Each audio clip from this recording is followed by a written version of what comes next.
Alright, here we are back for another tutorial, Greenwich Point, hole 9. The way I play this hole varies from time to time. 6.0 downwind. Keep in mind that you need to be thinking that this is going to launch very much downwind. I'm going to add 40%. So in my situation, I need to be looking 7.5 rings down. I also use very little topspin. Here you're going to see me use about 3 bars, nothing extensive at all. And I'll usually pretty much max out on my topspin and just kind of maybe left of center here. And as I mentioned, be very careful not to add any power. And there you can see perfect ball. Hopefully it lands very close to the north edge. Right around, as I mentioned, 7-8 rings down, as you can see, plus 40%, pretty much a good indicator for a tailwind.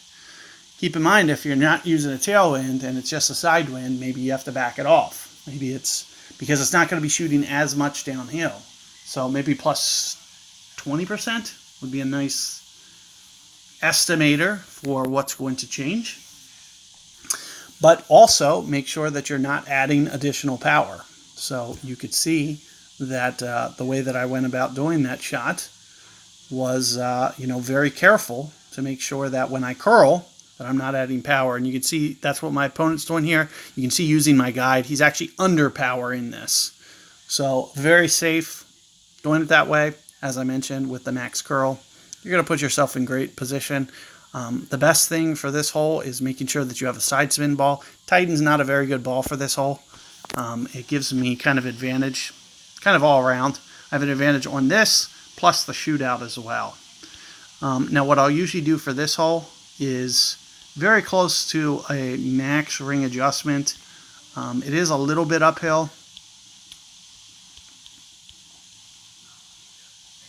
So I am going to come off just slightly. And you can see that I'm also not going to be anywhere near max. So maybe right around here. 5.7. I like to go right at the top of this shadow and just kind of trickle this on. And you can see what I'm doing with my side spin as well. So we're at about 1 on my spin, 5.7, somewhere in here. Perfect ball. Hopefully I end up missing that tree.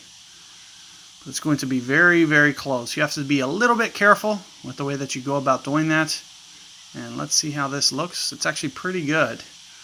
So overall, good effort. As I mentioned, most cases a Titan isn't going to be able to do that shot. This is actually the perfect wind for a Titan now, so it actually has a chance. As I mentioned, though, I played that very aggressively towards the tree. You needed to make sure, I was so close that if I great balled it left, it was probably going into the tree. Now, do keep in mind that I, played it towards the top of that shadow. That's pretty much where I always play it. And right around 0 to 1 topspin. But it also depends on your wind. If I had a headwind on that situation, I might need to go up to 2, 2.5. And it would probably come in very similar speed-wise. So these are the factors that you need to keep in mind. But as I mentioned, it's going to be very hard to get a Titan over. You have to play it much more aggressively. As you can see there, it comes in towards the left-hand side. But that was kind of ideal wind for a Titan. It almost lets you get away with a Titan when you get a perfect wind like that. Whereas any other wind, I'm covered. I only went about, 5 to 6 side spin. So even if it was pointed all the way towards the left, I could just max out my side spin and still get that over to the hole without curl, which is one of those nice things.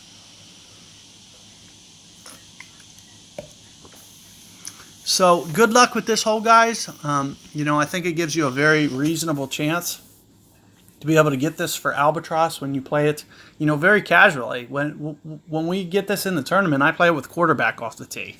So you really don't need a lot of length here. No overpower or anything for the most part.